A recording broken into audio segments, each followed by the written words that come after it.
So hi everyone, this is Sumedha Gupta, BBA second year student. जब मैं comment section देखती हूँ तो उसमें बहुत सारी बातें लिखी होती हैं, पर लेकिन उसमें एक बात जो है वो बहुत ज़्यादा ही लिखी हुई है, जो बहुत ज़्यादा बच्चों की प्रॉब्लम है।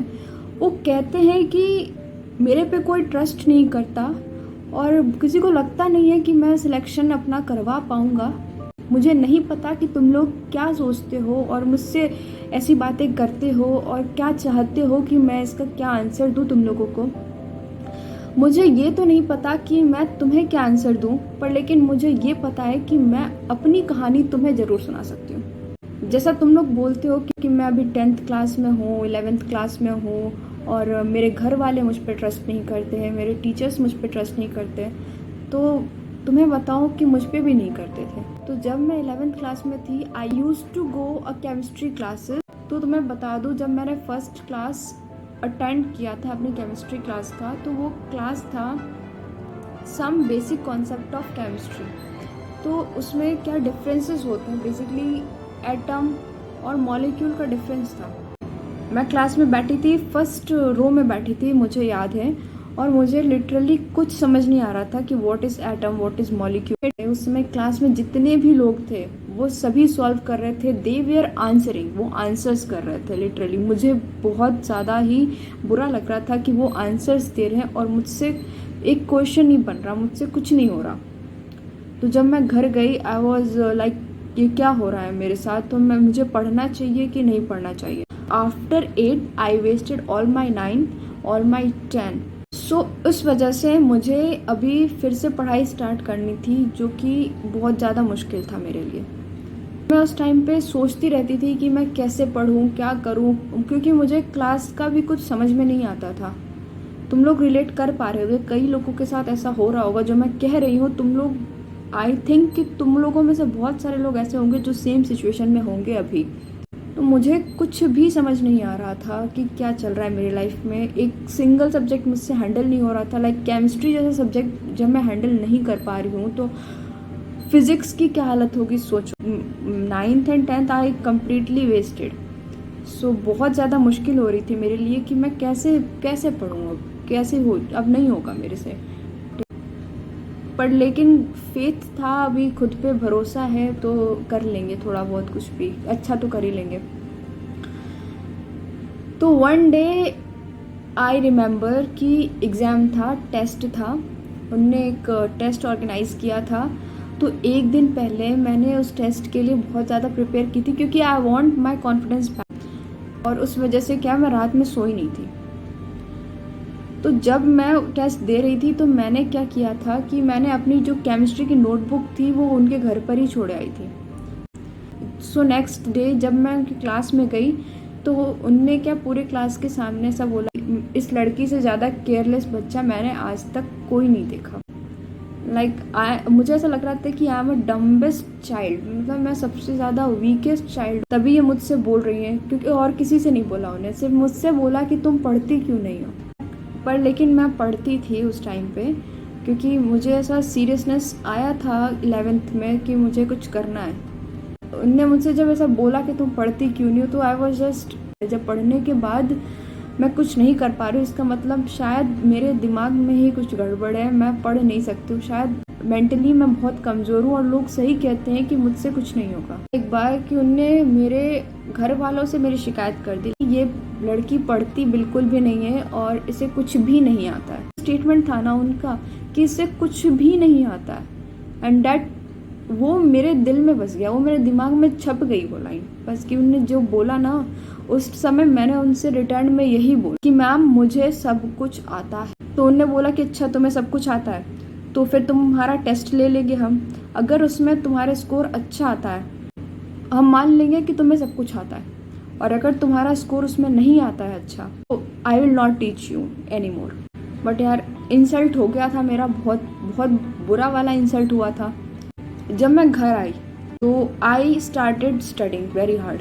तो उनने रिसेंटली 4th चैप्टर पढ़ा रखा था, केमिकल बॉन्डिंग का चैप्टर उनने पढ़ाया था, तो उसी का वो टेस्ट लेने वाली थी मेरे, और मेरे पास पूरे 24 घंटे थे। So I wanted to give my best in this 24 hours. I studied almost 22 hours in 24 hours. And next day जब मैं गई थी उनके पास, उनने जो भी मुझसे पूछा एक एक सवाल का आंसर दे दिया और वो भी शॉक्ड हो गई। तो उनने मान लिया कि हाँ मुझ में कोई बात है। उनको कहीं ना कहीं दिमाग में ऐसा लगा कि हाँ इस लड़की में कुछ तो है। सो उनने मुझे फिर से पढ़ाना स्टार्ट कर दिया। इस पूरे इंसिडेंट से ज़्यादा कुछ हुआ नहीं, हुआ जो था वो मुझे हुआ था और वो चीज़ बहुत अच्छी हुई थी। और वो चीज़ थी मेरा कॉन्फिडेंस बहुत बढ़ गया था। अगर कोई मुझे चैलेंज करता है, तो अगर मैं कोई चैलेंज एक्सेप्ट करती हूँ तो मेरे में इतनी ताकत है कि मैं उस चैलेंज को पूरा कर सकती हूँ। तो उसके बाद से मैंने चैलेंजेस एक्सेप्ट करना स्टार्ट कर दिया था। मुझे चैलेंजेस से डर नहीं लगता था। ऐसे पढ़ते पढ़ते 11th का सिलेबस मेरा थोड़ा स्ट्रांग हो गया था केमिस्ट्री का। तो 11th की जो लास्ट डेट था जब ट्यूशन का, तो मैम ने मुझे बुलाया और बोला मुझसे कि सुमेधा एक बात बताओ, तुम्हें लाइफ में करना क्या है। तो फिर मैंने उनसे कुछ नहीं बोला, मैंने उन्हें कुछ नहीं बताया। हाँ मुझे नीट निकालना था, पर लेकिन मैंने वो बताया नहीं, क्योंकि आई बिलीव कि जब तक हम किसी प्लान में सक्सेसफुल नहीं हो जाते तब तक हमें उस प्लान को शेयर नहीं करना चाहिए। तो इसलिए मैंने उनको ये बात शेयर नहीं की थी कि अब मुझे नीट की प्रिपरेशन करनी है। तो मैंने उनसे बोला कि मुझे नहीं पता कि मुझे क्या करना है मेरी लाइफ के साथ आगे। उनने मुझसे बोला कि मैंने तुम्हें बहुत पोटेंशियल देखा है, कि तुम में बहुत पोटेंशियल है और you are wasting your potential, कि तुम इस पोटेंशियल के साथ बहुत कुछ कर सकती हो, पर लेकिन तुम अपना पोटेंशियल वेस्ट कर रही हो। पर लेकिन मेरे मन में ऐसा था कि मैम मैं अपने पोटेंशियल के साथ कुछ बहुत अच्छा ज़रूर करूँगी, एंड जिस दिन मैं करूँगी ना मैम आपको मैं बताने आऊँगी। बट अगेन जब मैंने वो कोचिंग छोड़ा, उसके बाद मैंने 12th में फिर कोई कोचिंग लगाई नहीं। फिर मैंने 12th में कोई कोचिंग ज्वाइन नहीं की थी। ऐसा बिलीव हो गया था कि मैं सेल्फ स्टडी से बहुत ज़्यादा अच्छा कर सकती हूँ। तो आज मैं एक MBBS स्टूडेंट हूँ। तो तुम समझ सकते हो कि वो बच्चा जो मैं एटम और मॉलिक्यूल में डिफरेंस नहीं समझ पा रहा था, वो आज MBBS बना है, MBBS स्टूडेंट बना है। अगर उस बच्चे ने ये किया है, अगर उस बच्चे ने नीट क्लियर किया है, उसकी ऑल इंडिया रैंक 3000 आई थी, तो तुम भी कर सकते हो। तो कोई भी कर सकता है। तुम बहाने बनाते हो, ठीक है, मैंने कभी एक्सक्यूजेस नहीं दिए। तुम्हें खुद को पहचानना होगा कि तुम में जो पोटेंशियल है तुम्हें उस चीज़ का पता नहीं है। तुम्हें बहुत पोटेंशियल है। अगर तुम ठान लो ना तो तुम कुछ भी कर सकते हो। कोई टॉपर कुछ नहीं है तुम्हारे आगे, कोई कुछ नहीं है तुम्हारे आगे, कोई नहीं रोक पाएगा तुम्हें। और तुम जो हो तुम्हें खुद को नहीं पता। उस दिन जब मैम ने कहा था मेरे पेरेंट्स के सामने कि लाइफ में मुझे कुछ नहीं आता है, और अगर मैंने मैम की बात मान ली होती उस दिन, तो क्या आज तुम्हें लगता है कि मैं एक MBBS स्टूडेंट होती? क्या मेरी नीट में AR इतनी अच्छी आई होती? क्या मेरी नीट का रैंक इतना अच्छा होता? और सीरियसली बताऊं कि तुम लोग मुझसे बहुत बेटर हो गए, पर लेकिन मेरे में और उन लोगों में जिनका सिलेक्शन नहीं हुआ, जो कि मुझसे बेटर भी हो सकते हैं, उस टाइम पे एक ही डिफरेंस था कि मैं गिव अप नहीं करती हूँ और वो गिव अप कर लेते।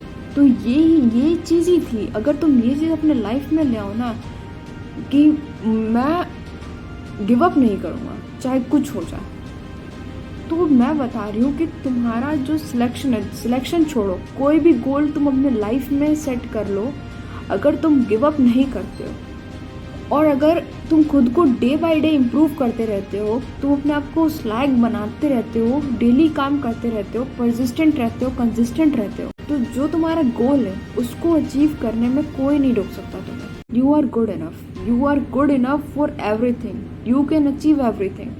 तो आई होप जो तुम्हारा क्वेश्चन था कि लोग मुझे डम समझते हैं, वो कहीं ना कहीं मैंने सॉल्व कर दिया कि हाँ मुझे भी समझते थे, पर लेकिन तुम्हें उन्हें जवाब देना आना चाहिए।